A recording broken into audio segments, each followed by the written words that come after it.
Grabatzen ari garen unean gaueko 9:49 minutu igaro diren honetan, Bakaikoak eta Lizeagak Gasteizko Hogeta pilotalekuan jokatu duten buruz-buruko B serie txapelketako final laurdenetako ligaxkako amultzoko lehen jardunaldiko lehen norgehiagokaren analisi egingo dugu. Joanes Bakaikoa zen favorito eta ez du hutsik egin. 22-2 egurtu du Ekain Lizeaga, kolorerik, emaitzak dioen bezala, kolorerik egon ezten norgehiagoka batean, eta honen bestez, batetik Joanes Bakaikoak final erdietarako bidean sekulako aurrera pausoa eman du, eta Ekain Lizeaga berriz oso zail izango du sailkatzea. Gogoratuko dugu baita ere, batetik, Joanes Bakaikoak ez zuela binakako B serie txapelketa titular moduan jokatu, baina ordezko moduan esango dugu final laurdenetan ia jardunaldi guztietan aritu zela, oso jardunaldi gutxi izango ziren aurrelari baten edo bestearen ordezko lanak egiten, lan handia izan zuen, eta Lizeaga ere ez zuten titular moduan sartu binakako horretan, baina ordezko moduan ere magina bat norgehiagoka jokatu zituzten, beraz esan daiteke txapelketaren erritmo horretan iritsi direla gaurko honetara, eta ezin da ahaztu gainera Ekain Lizeagak lehengo astean final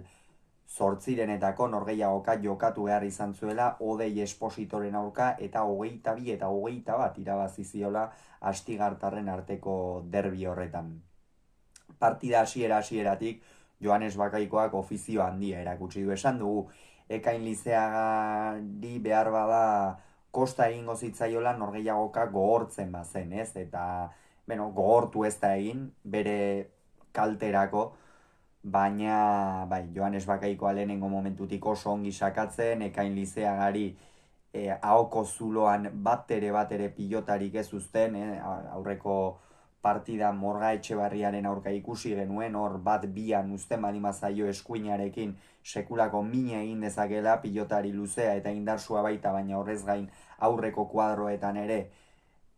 jokatzea gustatzen zaiona eta ongi egiten duena aurreko joko hori, baina gaurkoan Bakaikoak oso abagune gutxi eman dizkio, eta eman dizkionetan ere oso behartuta iritsi da, izan ere ikeragarri mugitu du, ofizio handia erakutsi du gaurkoan Bakaikoak beste behin ere,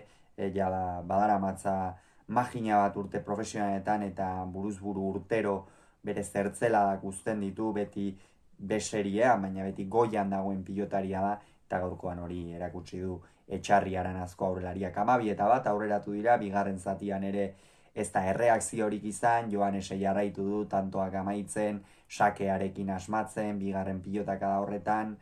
eta 18-1 aurreratu dira, gero bigarren tanto bat ere egin du Lizeagak, baina azkenerako 22-2, esan bezala, kolorerik egon ezten norgehiagoka batean, eta Joanes Bakaikoak oso erraz irabazi duena, honen bestez lehen puntua erdietsi du Bakaikoak. Hauxe beraz, Bakaikoak 22, Lizeagak 2, Gasteizen.